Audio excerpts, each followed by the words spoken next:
Next question is what is decree and what are the essentials of decree and what are the kinds of decree.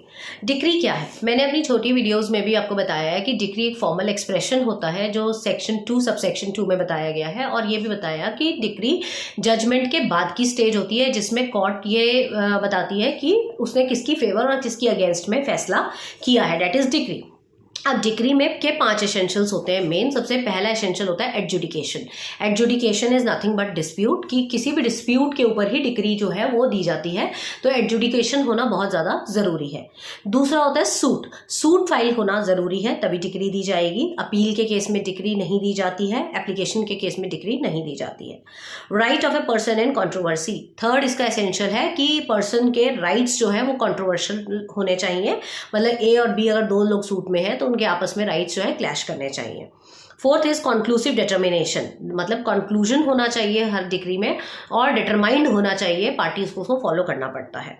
And fifth is formal expression. It is a formal expression, ये तो उसकी definition में ही लिखा है कि ये एक formal expression होता है। तो these are the 5 essential elements of a decree.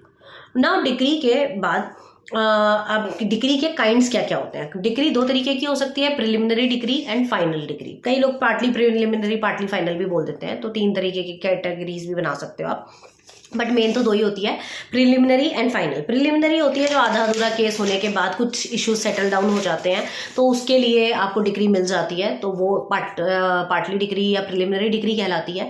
और जब पूरा केस सॉल्व हो जाता है, सारे इशू सॉर्ट आउट हो जाते हैं, तो फाइनल एक डिक्री मिलती है जिसको हम फाइनल डिक्री बोलते हैं। तो this is called these are the kinds of decree. Decree और जजमेंट में क्या फर्क है? Judgment is nothing but statement of the जज, decree is formal expression, and judgment जो है वो प्रायर स्टेज है, डिक्री लेटर स्टेज है। जजमेंट थोड़ा लंबा होता है, डिक्री शॉर्ट होता है। एंड डिक्री एंड ऑर्डर में क्या फर्क है? अगर डिक्री और ऑर्डर में डिफरेंस पूछ लिया जाए तो डिक्री सिर्फ सूट के केस में होती है, ऑर्डर पिटीशन में भी होता है। डिक्री कंक्लूसिव डिटर्मिनेशन होता है उसमें, ऑर्डर में कोई कंक्लूसिव डिटर्मिनेशन नहीं होता। डिक्री एक ही होती है, ऑर्डर कई निकल सकते हैं। डिक्री में प्रिलिमिनरी और फाइनल हो सकता है, ऑर्डर में कोई पार्टली डिक्री नहीं निकलती। डिक्री अपीलेबल है, ऑर्डर अपीलेबल नहीं है। डिक्री में फर्स्ट सेकंड अपील हो सकती है, ऑर्डर में कोई फर्स्ट सेकंड अपील नहीं हो सकती। This is all about your decree, it's kinds and it's essentials.